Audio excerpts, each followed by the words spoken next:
যাদের অন্তরে সরিষার দানা পরিমাণ ইমান আছে, যাদের অন্তরে জাররা পরিমাণ অণু পরিমাণ ইমান আছে, তাদেরকে তোমরা বাইর করো। আর যদি ইমান না থাকে তাহলে কেউই জান্নাতে প্রবেশ করতে পারবে না। আল্লাহ সুবহানাহু ওয়া তাআলা জান্নাতে যাওয়ার জন্য বললেন ইমানের কথা, আমলের কথা। আল্লাহ সুবহানাহু ওয়া তাআলা সূরা বাইয়ানার মধ্যে বললেন উলাইকা হুম খায়রুল বারিয়া, সৃষ্টির শ্রেষ্ঠ হলো তারা যারা ঈমান আনে এবং কি করে, নেক আমল করে। যারা ঈমান আনে নেক আমল করে এরাই হলো সৃষ্টির শ্রেষ্ঠ। এরপর আল্লাহ সুবহানাহু ওয়া তাআলা সর্বশেষ ঈমানের কথা বলছেন সূরাতুল আসরের কথা। সূরা আসরের মধ্যে সর্বশেষ ঈমানের কথা বলছেন ওয়াল আসর ইন্নাল ইনসানা লাফি খুস। মহাকালের শপথ করে আল্লাহ তাআলা বললেন অবশ্যই মানুষ ক্ষতিগ্রস্ত, অবশ্যই মানুষ ধ্বংসের মধ্যে আছে। ইল্লাল্লাযিনা আমানু, তারা নয় যারা ঈমান আনে এবং সৎ কাজ করে। এভাবে আল্লাহ সুবহানাহু ওয়া তাআলা আমানু আমিনু দিয়ে 268 বার বলছেন। আমরা কয়েকটি আয়াত শুধু আপনাদের সামনে বললাম। তা আল্লাহ সুবহানাহু ওয়া তাআলা আমাদেরকে, আমরা এটা পরে বিস্তারিত আমরা সবগুলো আয়াত বলার চেষ্টা করব ইনশাআল্লাহ। এখন আমাদের প্রশ্ন যে ঈমানের গুরুত্ব, যে ঈমানের কথা, মুমিনের কথা, বিশ্বাসের কথা আল্লাহ সুবহানাহু ওয়া তাআলা প্রায় 700 আয়াতের মধ্যে বলছেন যে ঈমান ছাড়া কেউ জান্নাতে প্রবেশ করতে পারবে না। এখন আমাদের প্রশ্ন, আমরা কিভাবে ঈমানদার হব? আমরা কিভাবে এই ঈমান আনয়ন করব? আমরা কিভাবে ঈমান আনয়ন করব? এখন হলো আমাদের প্রশ্ন। তা আল্লাহ সুবহানাহু ওয়া তাআলা ঈমান আমরা কিভাবে আনবো? সহিহ মুসলিমের হাদিস, সহিহ মুসলিমের শুরুতেই হাদিস, জিবরাইল আল্লাহ রাসূলের কাছে আসলেন মানুষের আকৃতিতে। আসার পর আল্লাহ রাসূলের উরুর সঙ্গে হাঁটুর সঙ্গে হাঁটু মিলে বসলেন। এরপরে বললেন মুহাম্মদ আমাকে ঈমান সম্পর্কে বলুন, ঈমান কি? জিবরাইল আল্লাহ রাসূলকে বললেন ঈমান কি? আল্লাহ রাসূল সাল্লাল্লাহু আলাইহি ওয়াসাল্লাম বললেন ঈমান হলো এই বিশ্বাস করা আল্লাহর প্রতি, ফেরেশতাগণের প্রতি, কিতাবের প্রতি, রাসূলদের প্রতি, আখিরাতের প্রতি, তাকদীরের ভালো মন্দের প্রতি। ঈমানের রকম হলো 6টি। এই 6টি বিষয়ের উপর বিশ্বাস ব্যতীত কেউ ঈমানদার হতে পারবে না। আমরা ঈমানের গুরুত্ব এতক্ষণ ধরে আলোচনা করতেছিলাম। এখন আমরা সেই ঈমান কিভাবে আনয়ন করব, আমরা কিভাবে ঈমানদার হব, বা আমরা ঈমান আনে নেক আমল করে কিভাবে আমরা জান্নাত পাবো, আমরা সেই আলোচনা এখন করতেছি। ঈমান আনার জন্য আল্লাহ রাসূল সাল্লাল্লাহু আলাইহি ওয়াসাল্লাম বলেছেন 6টি বিষয়ের উপর বিশ্বাস স্থাপন করতে হবে। ঈমান শব্দের অর্থ হলো বিশ্বাস করা, সত্যায়ন করা, অদৃশ্যের উপরে বিশ্বাস স্থাপন করা।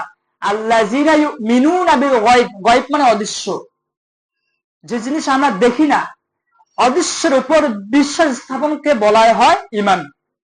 আর 6টি বিষয়ের উপর বিশ্বাস স্থাপন করতে হবে। প্রথমত আল্লাহর প্রতি। আমরা আল্লাহকে দেখেছি? আল্লাহকে আমরা দেখি নাই। প্রথমত ঈমানের রুকন হইতেছে 6টি। আল্লাহর প্রতি বিশ্বাস স্থাপন করতে হবে। দ্বিতীয়ত ফেরেশতাদের প্রতি। ফেরেশতা আমরা দেখছি? ফেরেশতারা আমরা দেখি নাই। অদৃশ্যের উপরে বিশ্বাস স্থাপন করতে হবে। দ্বিতীয়ত ফেরেশতাগণের প্রতি আমাদের ঈমান আনতে হবে। তৃতীয়ত কিতাব সমূহের প্রতি ঈমান আনয়ন করতে হবে। কিতাব আমরা পাইছি শুধু কোরআনুল কারীম। পূর্ববর্তী যে নবীদের উপর কিতাব আল্লাহ তাআলা নাজিল করেছেন তার প্রতি আমাদেরকে বিশ্বাস স্থাপন করতে হবে। তাওরাত, জাবুর, মুসহাফ, ঈসা, যে আল্লাহ তাআলা সহিফা গুলো নাজিল করেছেন, সুহাবি ইব্রাহিম ও মূসা, এদের প্রতি, এই কিতাবের প্রতি আমাদেরকে বিশ্বাস স্থাপন করতে হবে। চতুর্থত বিশ্বাস স্থাপন করতে হবে নবী রাসূলদের প্রতি। আমরা নবী রাসূল দেখি নাই। পঞ্চমত আমাদের বিশ্বাস স্থাপন করতে হবে আখিরাতের প্রতি। মৃত্যুর পর কবর, কবরের শাস্তি, নিয়ামত, কিয়ামতের দিন, জান্নাত, জাহান্নাম, আমরা এগুলোতে দেখি নাই। শুধু আমাদেরকে বিশ্বাস স্থাপন করতে হবে। এরপর আমাদেরকে বিশ্বাস স্থাপন করতে হবে তাকদীর, ভালো মন্দ যা হয় সব কার পক্ষ থেকে? আল্লাহর পক্ষ থেকে। আমাদেরকে বিশ্বাস স্থাপন করতে হবে। এই 6টি বিষয়ের উপর যদি কারো সরিষার দানা পরিমাণ, অণু পরিমাণ সন্দেহ থাকে, সংশয় থাকে, তাহলে সে ঈমানদার হতে পারবে না। এই অবস্থায় তার সালাত, সিয়াম, হজ, যাকাত কোন আমল গ্রহণযোগ্য হবে না। আগে ঈমানকে, তাওহীদকে বিশুদ্ধ করতে হবে। এই ঈমানের উদাহরণ এভাবে বলা যায় যে ঈমান হইতেছে, ইসলামে ঈমান হইতেছে একের মতো। একের পর যখন সংখ্যা দেওয়া হবে, শূন্য দেওয়া হবে, তখন মূল্য হবে। আপনি যতই শূন্য শূন্য শূন্য দেন, মূল্য হবে শূন্যই থাকবে। এই একের পর যখন আপনি শূন্য দেবেন, 10 হবে, 100 হবে, 1000 হবে, লক্ষ, কোটি হবে। কিন্তু শূন্য দিয়ে যদি আপনি ভরপুর করে ফেলেন, শূন্যই থাকবে। ইসলামে ঈমান হলো একের মতো। এরপর যখন আপনি আমল করবেন, সালাত, সিয়াম, হজ, যাকাত, তখন আমলগুলো কি হবে? আল্লাহর কাছে গ্রহণযোগ্য হবে। আর যদি ঈমান ঠিক না হয়, বিশ্বাস ঠিক না হয়, তাহলে কোনো আমল আল্লাহর কাছে গ্রহণযোগ্য হবে না। এজন্য আল্লাহর প্রতি, ফেরেশতাদের প্রতি, কিতাবের প্রতি, রাসূলদের প্রতি, আখিরাতের প্রতি, তাকদীরের ভালো মন্দের প্রতি আমাদের ঈমান আনয়ন করতে হবে। এখন আসেন আমরা কিভাবে এই 6টি বিষয়ের উপরে বিশ্বাস স্থাপন করব। আমরা আজকে শুধু 2টি বিষয় বলবো, আল্লাহর প্রতি, আখিরাতের প্রতি। এই 2টি বিষয়ের উপরে বিশ্বাস স্থাপন বলবো। আল্লাহর প্রতি আমরা কিভাবে ঈমান আনয়ন করব? প্রথমত আমার এখন প্রশ্ন, 6টি বিষয়ের উপর বিশ্বাস স্থাপন করতে হবে আমরা বুঝলাম, এখন রবের উপর আমাদের কিভাবে ঈমান আনয়ন করতে হবে। আল্লাহর প্রতি ঈমান আনয়নের জন্য আল্লাহ সুবহানাহু ওয়া তাআলাকে তাওহীদ সহকারে বিশ্বাস স্থাপন করতে হবে। লা ইলাহা ইল্লাল্লাহ। এই লা ইলাহা ইল্লাল্লাহকে যদি এক পাল্লায় রাখা হয়, আর এক পাল্লায় যদি আসমান জমিনকে রাখা হয়, তাহলে লা ইলাহা ইল্লাল্লাহর পাল্লাটাই ভারী হয়ে যাবে। সুবহানাল্লাহি ওয়া বিহামদিহি। এই তাওহীদের স্বীকৃতি ছাড়া, এই লা ইলাহা ইল্লাল্লাহ ছাড়া কেউই জান্নাতে প্রবেশ করতে পারবে না। আর ইসলামের মূল বিষয় হলো তাওহীদ, ঈমানের মূল বিষয় হলো তাওহীদ। এই 6টি বিষয় যা আছে, 6টি বিষয়ের উপর বিশ্বাস স্থাপন করতে হবে। এই 6টি বিষয়ের মূল হলো আল্লাহর প্রতি বিশ্বাস, আর আল্লাহর প্রতি বিশ্বাস স্থাপন করতে হবে তাওহীদ সহকারে, লা ইলাহা ইল্লাল্লাহ। এখন আসুন, লা ইলাহা ইল্লাল্লাহ এর মধ্যে 2টি অংশ। লা নাই, ইলাহ, আল্লাহ ব্যতীত কোনো ইলাহ নাই, ইল্লাল্লাহ। লা ইলাহা ইল্লাল্লাহ এখানে কিছু বর্জন করতে হবে, কিছু গ্রহণ করতে হবে। লা ইলাহা ইল্লাল্লাহর মধ্যে কি আছে? আল্লাহর প্রতি যে আমরা ঈমান আনয়ন করব, আল্লাহর প্রতি যে আমরা বিশ্বাস স্থাপন করব, তাওহীদ সহকারে বিশ্বাস স্থাপন করতে হবে। নতুবা আমরা যতই দাবি করি যে আমরা আল্লাহর প্রতি ঈমান এনেছি, আমরা মুমিন মুসলমান, আমরা মুমিন মুসলমান হতে পারবো না। আল্লাহ সুবহানাহু ওয়া তাআলা সূরা বাকারার মধ্যে বলছেন, আমিনান নাস মান ইয়াকুলু আমান্না বিল্লাহ। অনেক মানুষ আছে যারা দাবি করে যে আমরা আল্লাহকে, আখিরাতকে বিশ্বাস করি। আল্লাহ বলতেছেন ওয়া মা হুম বিমুমিনিন, কিন্তু তারা মুমিন নয়। কে বলতেছেন?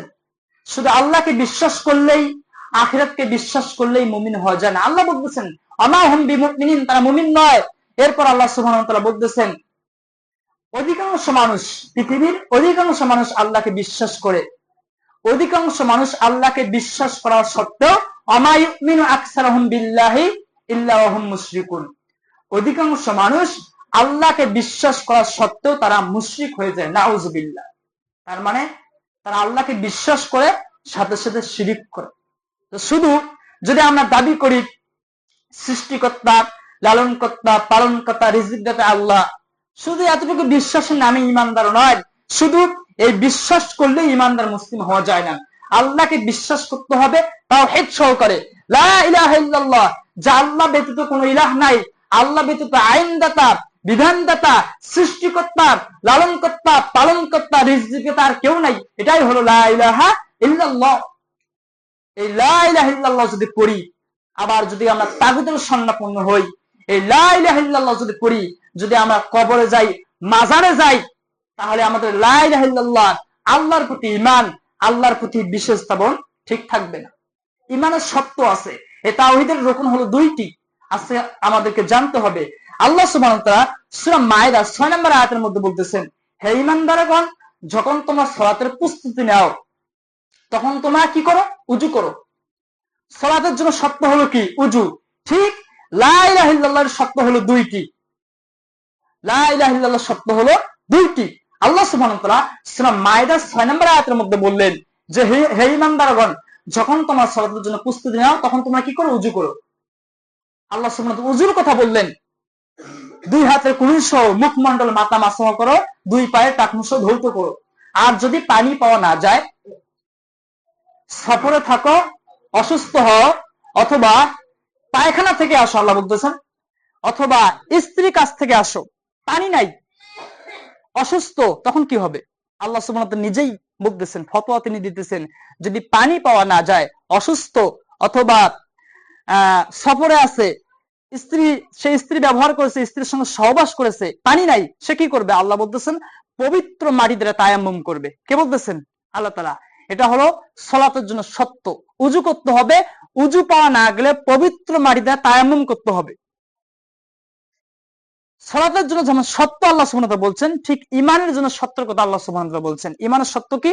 আল্লাহ সুবহানাহু ওয়া তাআলা সূরা বাকারার মধ্যে বলতেছেন, ফামাই ইয়াকফুর বিত-তাগুত, যারা তাগুতকে অস্বীকার করে, ওয়া ইউমিন বিল্লাহ, আল্লাহর প্রতি ঈমান আনয়ন করে। তা আল্লাহ সুবহানাহু ওয়া তাআলা এখানে তাগুতের কথা বললেন, প্রথমে ঈমান আনার কথা আল্লাহ তাআলা বলেন নাই। আল্লাহ তাআলা বললেন যারা তাগুতকে অস্বীকার করে এরপরে ঈমান আনয়ন করে।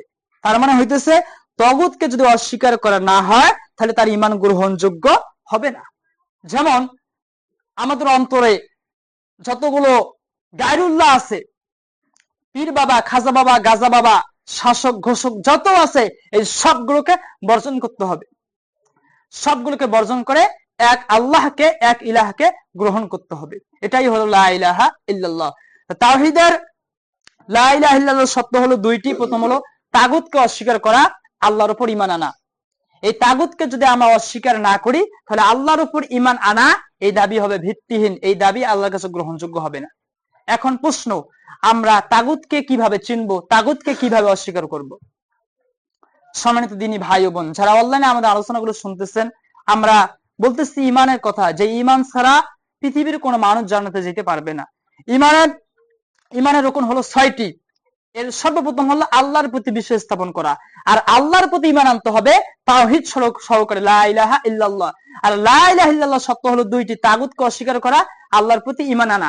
এখন তাগুত কারা? তাগুত তো আমরা চিনি না। আল্লাহ সুবহানাহু ওয়া তাআলা কোরআন কারীমের মধ্যে তাগুতের কথা বলতেছেন। তার মানে কোরআন দিয়ে কোরআন তাফসীর আমরা করব। তাগুত কারা? আমরা কোন শায়েখ বা কোন বুজুর্গ, কোন আলেম কি বলে আমরা তাদের ব্যাখ্যা নেব না। আমরা কোরআন থেকে দেখব আল্লাহ সুবহানাহু ওয়া তাআলা কাদেরকে তাগুত বলছেন।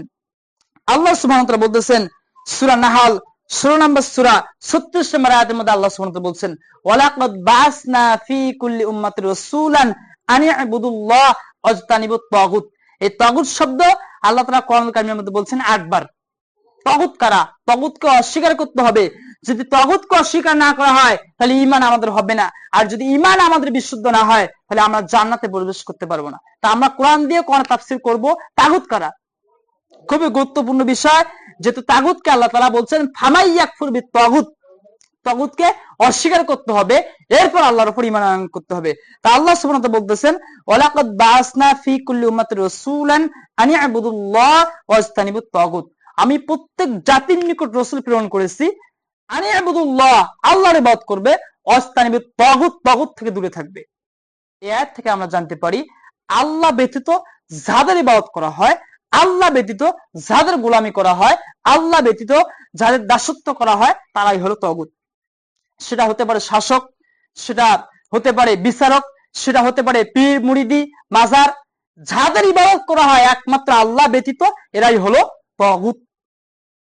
এরপর আল্লাহ সুবহানাহু ওয়া তাআলা কোরআনুল কারীমে সূরা নিসার মধ্যে আল্লাহ সুবহানাহু ওয়া তাআলা বলছেন, আল্লাযীনা আমানু ইয়াকাতিলুনা ফি সাবিলিল্লাহ ওয়াল্লাযীনা কাফারু ইয়াকাতিলুনা ফি সাবিলিত তাগুত। আল্লাহ সুবহানাহু ওয়া তাআলা এখানে বললেন যারা ঈমান আনে তারা লড়াই করে, যুদ্ধ করে আল্লাহর পথে, ওয়াল্লাযীনা কাফারু ইয়াকাতিলুনা ফি সাবিলিত তাগুত, আর যারা কাফের তারা লড়াই করে তাগুতের পথে। ঈমানদার আল্লাহর পথে লড়াই করে, আর যারা কাফের তারা লড়াই করে তাগুতের পথে। এরপর আল্লাহ সুবহানাহু ওয়া তাআলা সূরা বাকারার মধ্যে আবার তাগুতের কথা বলছেন। 257 নম্বর আয়াতের মধ্যে আল্লাহ সুবহানাহু ওয়া তাআলা বলছেন, আল্লাহু ওয়ালিয়ুল্লাযিনা আমানু ইখরিজুহুম মিনাজ জুলুমাতি ইলান নূর ওয়াল্লাযিনা কাফারু আউলিয়াউহুমুত তাগুত। আল্লাহ তাআলা বলছেন যারা ঈমান আনে আল্লাহ তাদের অভিভাবক। যারা কি আনে? ঈমান। আমরা ঈমানের কথাই বলতেছি, যে ঈমানের জন্য সত্য হলো আল্লাহকে বিশ্বাস করতে হবে, আল্লাহকে বিশ্বাস করতে হবে, তাগুতকে অস্বীকার করতে হবে, এরপর আল্লাহর উপর ঈমান আনয়ন করতে হবে। আল্লাহর প্রতি ঈমান আনার জন্য সত্য হলো তাগুতকে অস্বীকার করা। তা আল্লাহ তাআলা এখানে বলতেছেন যারা ঈমান আনে আল্লাহ তাদের অভিভাবক, আর যারা কুফরি করে তাদের অভিভাবক হলো তাগুত। ওয়াল্লাযিনা কাফারু আউলিয়াউহুমুত তাগুত, যারা কুফরি করে তাদের অভিভাবক হলো তাগুত। তাহলে আল্লাহ তাআলা এখানে তাগুত বলতে কাদের বুঝাইছেন? যারা কাফেরদের লিডার, যারা কাফেরদের নেতা, এরাই হলো কি? তাগুত। এরপরে আল্লাহ সুবহানাহু ওয়া তাআলা সূরা নিসার 60 নম্বর আয়াতের মধ্যে তাগুতের পরিচয় দিতেছেন কোরআন দিয়ে, কোরআনের তাফসীর। আল্লাহ আযজা ওয়া জাল্লা বলতেছেন, আলাম তারা ইলাল্লাযীনা ইয়াজউমুনা আন্নাহুম আমানু বিমা উনজিলা ইলাইকা ওয়া মা উনজিলা মিন ক্বাবলিকা ইউরিদুনা আইয়াতাহাকামু ইলা তাগুত। আল্লাহ সুবহানাহু ওয়া তাআলা বলতেছেন, হে নবী, আপনি কি তাদেরকে দেখেননি? আপনার প্রতি যে নাজিল করা হয়েছে কোরআন, তারা কোরআনকে বিশ্বাস করে, আপনার পূর্বে যে নাজিল করা হয়েছে সবগুলোর প্রতি তারা ঈমান আনয়ন করে, কিন্তু তারা বিচার ফায়সালার জন্য আইয়াতাহাকামু ইলা তাগুত, তারা বিচার ফায়সালার জন্য তাগুতের কাছে নিয়ে যেতে চায়। নাউযুবিল্লাহ। আল্লাহ বলতেছে, তাহলে আল্লাহ ব্যতীত, কোরআন সুন্নাহ ব্যতীত মানব প্রস্তুত আইনে বিচার ফায়সালার জন্য যারা যায়, মানব প্রস্তুত আইনে যারা বিচার ফায়সালা করে, আল্লাহ বলতেছেন আইয়াতাহাকামু ইলা তাগুত, এরা হইতেছে তাগুত। কে বললেন? আল্লাহ তাআলা নিজেই তাগুতের পরিচয়, তাগুতের ব্যাখ্যা দিয়ে দিতেছেন। অথচ তাদেরকে কি করা হয়েছিল? আল্লাহ বলতেছেন এই তাগুতকে অস্বীকার করার জন্য তাদেরকে বলা হয়েছিল যে ফামাইয়াকফুর বিত-তাগুত, তাগুতকে অস্বীকার করতে হবে, ওয়ায়ুমিন বিল্লাহ, আল্লাহকে ঈমান আনয়ন করতে হবে। কিন্তু তারা নিজেদেরকে ঈমানদার বলে দাবি করে, অথচ বিচারের জন্য কোরআন সুন্নাহ বাদ দিয়ে তাগুতের তারা শরণাপন্ন হয়, তাগুতের কাছে তারা নিয়ে যায়। এর থেকে আমরা জানতে পারি, এর থেকে আমরা বুঝতে পারি যে আল্লাহ ব্যতীত কোরআন সুন্নাহ বাদ দিয়ে মানব প্রসূত আইনে বিচার ফায়সালা চাওয়াই হলো শিরিক। মানব প্রসূত আইনে বিচার ফায়সালার জন্য যাওয়াটা হলো কি? শিরিক। এজন্য যদি তারা আমাদের উপর জুলুম করে, অত্যাচার করে, আমাদের কি করতে হবে? সবর করতে হবে, ধৈর্য ধারণ করতে হবে। এজন্য শায়েখগণ তারা ব্যাখ্যা আরো লিখেছেন যে যদি আমাদের জমি জমা থেকে শুরু করে কেউ যদি দখল করে নিয়ে যায়, সেক্ষেত্রে তাগুতের শরণাপন্ন হওয়া যাবে কিনা বা তাদের কোর্টে মামলা করা যাবে কিনা, শায়েখগণ তারা বলছেন, তারা ফতোয়া দিয়েছেন, জবাব দিয়েছেন যে এক্ষেত্রে কখনোই তাগুতের কাছে বিচার ফায়সালার জন্য যাওয়া যাবে না। তাগুতের কাছে বিচার ফায়সালার জন্য গিয়ে নিজের ঈমানকে ধ্বংস করা যাবে। আল্লাহ সুবহানাহু ওয়া তাআলা এই তাগুত থেকে দূরে থাকতে হবে। আবার আল্লাহ সুবহানাহু ওয়া তাআলা জুমার 29 নম্বর সূরা 17 নম্বর আয়াতের মধ্যে আল্লাহ সুবহানাহু বললেন, ওয়াল্লাযী নাজতানাবুত তাগুত আইয়াবুদুহা ওয়া আনাবু ইলা আল্লাহ লাহুমুল বুশরা ফাবাশশির ইবাদ। আল্লাহ বলতেছেন যারা তাগুত থেকে দূরে থেকে আল্লাহর অভিমুখী হয়, আল্লাহর শরণাপন্ন হয়, তাদের জন্য সুসংবাদ। সুবহানাল্লাহি ওয়া বিহামদিহি। তাহলে আমরা জানলাম তাগুত কারা? আল্লাহ বাদ দিয়ে মানব প্রসূত আইনে যারা বিচার ফায়সালা করে তারাই হলো তাগুত। এটা হতে পারে শাসক, হতে পারে বিচারক, হতে পারে পীর মুরিদ, হতে পারে গণক জ্যোতিষী, যারাই আল্লাহ ব্যতীত মানব প্রসূত আইনে বিচার ফায়সালা করে, আল্লাহ ব্যতীত যাদের ইবাদত করা হয়, তারাই হলো তাগুত। এখন আমরা এই বিষয়ে আরো ব্যাখ্যা করব যে আল্লাহ ব্যতীত মানব প্রসূত আইনে বিচার ফায়সালা করলে কিভাবে তারা তাগুত হয়ে যায়। এই জমিন হলো আল্লাহর, আকাশ হলো আল্লাহর, সবকিছু আল্লাহর, আইন চলবে, বিধিবিধান চলবে আল্লাহ। আল্লাহ বাদ দিয়ে মানব প্রসূত আইনে যখন বিচার ফায়সালা চাওয়া হয়, তখন কি হয়ে যায়? শিরিক হয়ে যায়।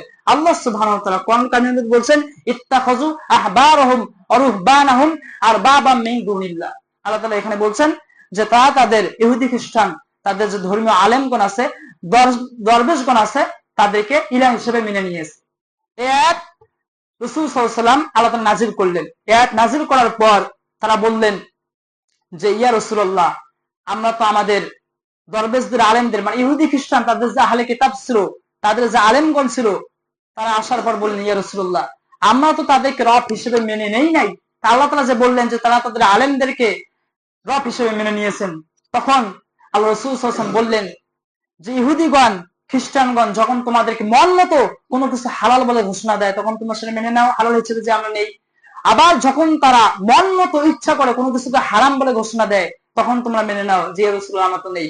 আল্লাহ রাসূল সাল্লাল্লাহু আলাইহি ওয়াসাল্লাম বললেন যে এটাই হলো তাদেরকে রব হিসেবে মেনে নেওয়া। তারা যখন মানুষকে হালাল হারাম ইচ্ছা মতো দেয়, অথচ হালাল হারামের বিধান দেওয়ার মালিককে আল্লাহ।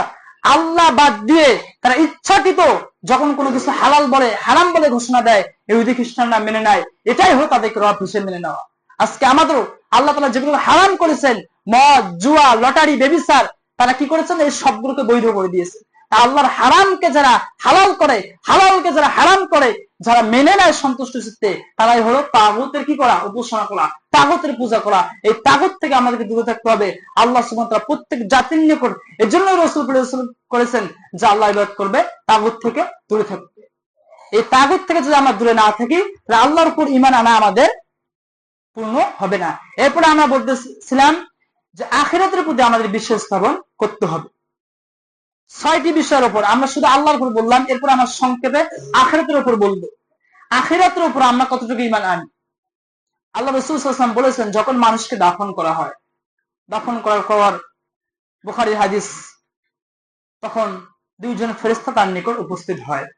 এরপর তাকে জীবিত করা হয়। তখন তাকে প্রশ্ন করা হয়, তোমার রবকে, তোমার দিন কি, তোমার নবীকে। যখন সে জবাব দেয়, তখন তার জন্য কি হয়, কবরটা প্রশস্ত হয়ে যায়। সুবহানাল্লাহি ওয়া বিহামদিহি, কবরটা আলোয় আলোকিত হয়ে যায়। ঈমান, আখিরাতের প্রতি ঈমান আমাদের কতটুকু ঈমান আছে, এখন আপনি আপনার ঈমানকে ওজন করেন। ঈমান আপনি আপনার দাঁড়িপাল্লা ওজন করেন যে আমরা কতটুকু আল্লাহকে বিশ্বাস করি, আখিরাতকে বিশ্বাস করি। আর যখন কাফের হয়, মুনাফিক হয়, যখন কাফের হয়, মুনাফিক হয়, তাকেও জিজ্ঞাসা করা হয়, তোমার রবকে, তোমার দিন কি?